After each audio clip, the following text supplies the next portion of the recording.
All right, this is where we've got to. The 3 sections over the door are complete and in place, sort of. I say sort of because they are in place. They're not actually that bad. The gaps between them aren't brilliant, but then they're not that bad either, really.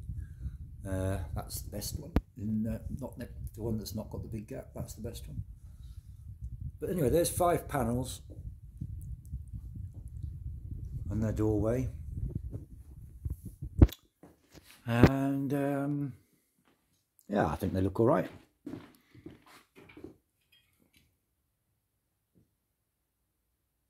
And on the outside,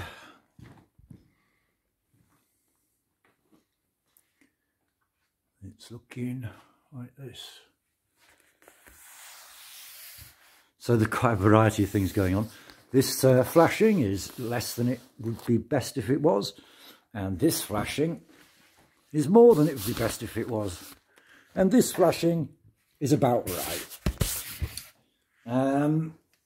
I think it's pretty good. I don't know if it will work.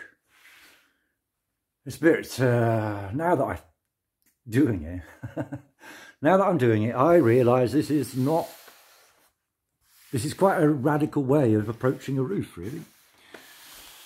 On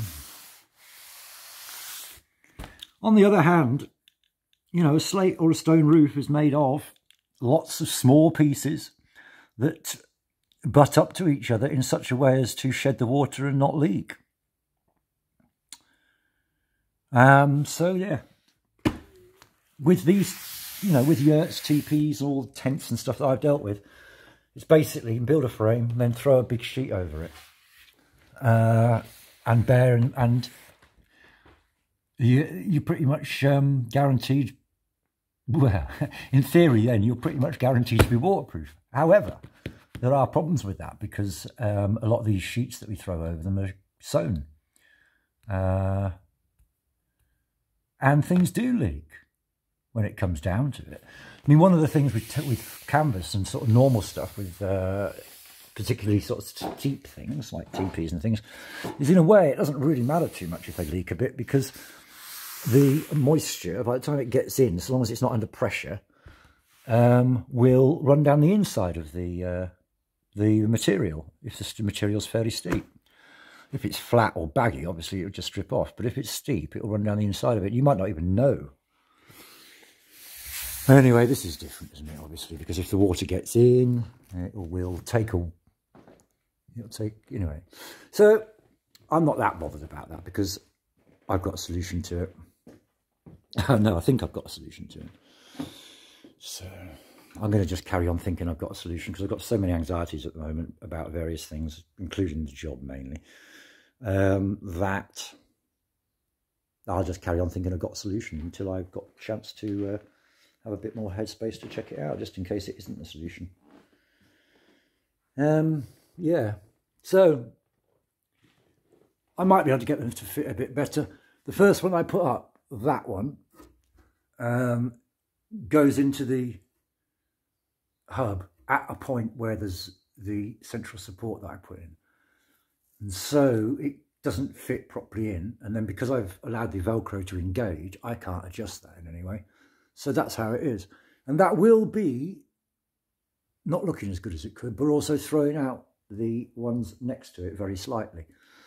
But anyway, the Velcro's engaged, so I can't really do anything about that until I unengage it, which I'm not going to do because I'm just going to keep carrying on. I mean, anyway, this is a panel that's I did 1 layer of teak oil. I think it looks exceptionally beautiful myself, actually, but it is darker, obviously, than the one next to it, which hasn't got any finish on it at the moment.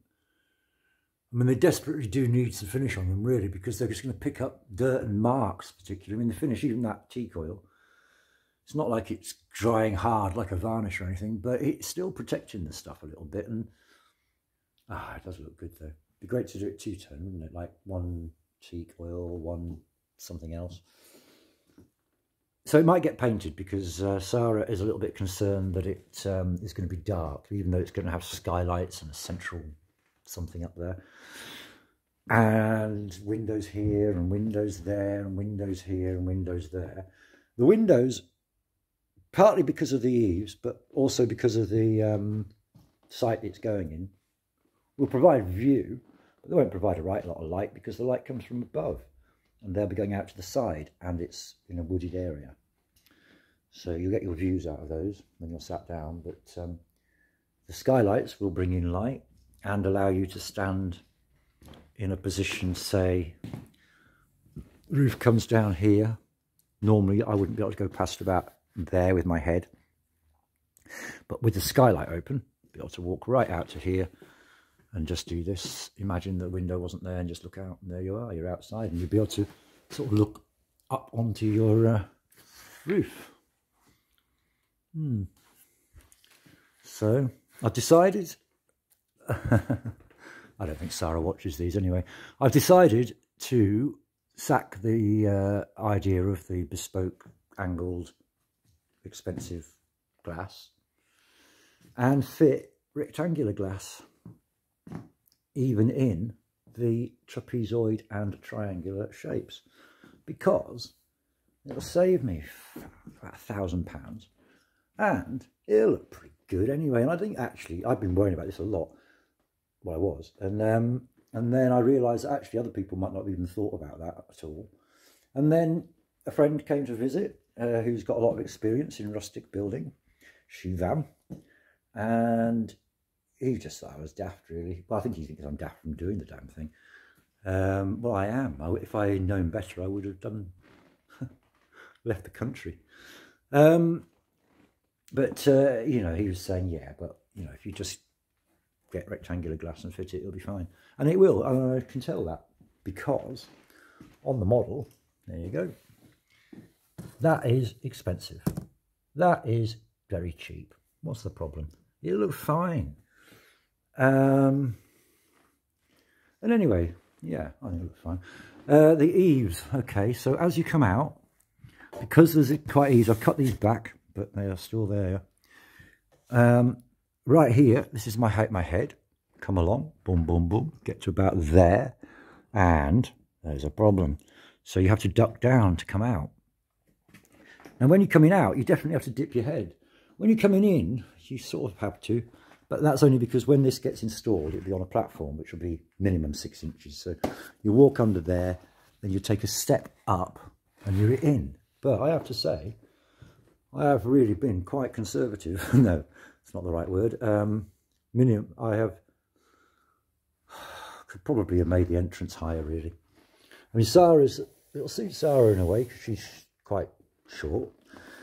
And I don't really think having a full-size door on a yurt is a very good thing. I don't think it shows disrespect to traditions of things. On the other hand, I might have, underestimated a few things.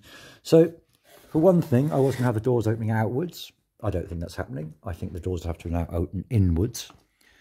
And I was going to have another piece of wood up here before I start the frame, but I think that is the frame. I'll have some nice bits of wood down the sides. Then the doors will open inwards. Okay. And this step, which is currently set on a big block, which I put in there ages ago just to make this whole thing solid, I'll drop that down. So that will be, oh, I can't because of that. Anyway, so basically the whole thing will be 6 inches higher because of the platform. Then you'll be all right for the coming under this part of the entrance. And then you'll take a step up as you come in, either on the threshold or straight into the yurt. So you take a step up there. So yeah, if you're 6 foot or more, you'll definitely have to duck. And if you're significantly more than 6 foot, it's going to seem like, but anyway, once you get inside, it'll be all right. Anyway, so yes, it looked quite good, really. And you know, there's a lot of insulation in there and quite a bit of strength. Definitely feels substantial, and it won't flap about in the wind, that's for sure. Oh, I wish I didn't say these things. Oh my God. Well, if it flaps about in the wind, it won't exactly be a flap. It'll be more like a complete catastrophe, I'd say. Or I don't know, actually. I mean, I don't want to really provoke the wind, my God. Right, anyway, so there we are. That's where it's at the moment. I'm just going to carry on now from working my way around. Now, that is a little bit controversial because you wouldn't normally think about putting all this weight, just building it up. You'd normally put a bit over here, a bit over here, a bit in the, do the corners first. And that is how I intended to do it up there, but I'm not now. It's too hard.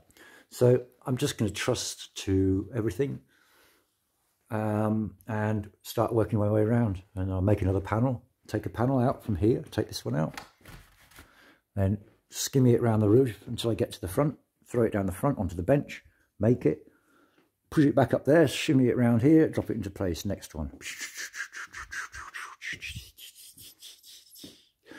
I wasn't going to do that. I was going to get to a point where I believed in the process and then just make them into a big stack and then go and install it. But now I realise, really, pretty much, I'm going to have to make the whole thing here, exactly the whole thing. Maybe not the actual opening roof light, because there's not much room up there. The whole thing in situ here, then take down this scaffold. Then assess the situation. Then put the scaffold back in again. That's all got to be part of the process to call this a removable building. That scaffold will probably have to stay with the building. I mean, underneath it or somewhere. So yeah, I'm going to have to do that. I'm going to have to just keep moving all these into position, install each one all the way around, equalize the inaccuracies. That's my phrase for this whole job, really. And then take it from there and trust that it isn't just all going to fall over because of the weight building up. This is not how you would normally do something like this in my mind, but I've never done anything like this before. But if I was tuning a drum, I definitely wouldn't do it like this. Anyway, so I'm trusting that I will notice things happening slowly. And I've already got 5 up, all pushing one way. And I have noticed a tiny bit of movement, but only like about 1/4 of an inch. So it's, you know.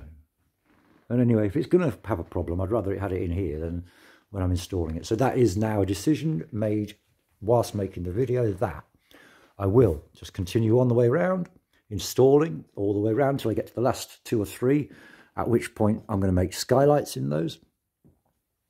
The skylights won't all go in one place, but I'm just going to make the simple ones first, all the way around. Leave that open because that's where the light's coming in the workshop. And then when I get to the last 3 panels, make them as skylights. Sarah thinks she needs an extra one. I don't know about that, but we'll see. There we are. Plan. And then take the scaffold down. And then put the scaffold back up again once I'm happy about everything. And then take it down. Deal with some of the things that I got left on the way round.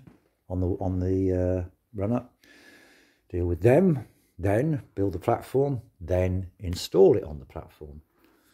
So quite a bit to do. Quite a bit to do. All right, okay. Good luck to everybody.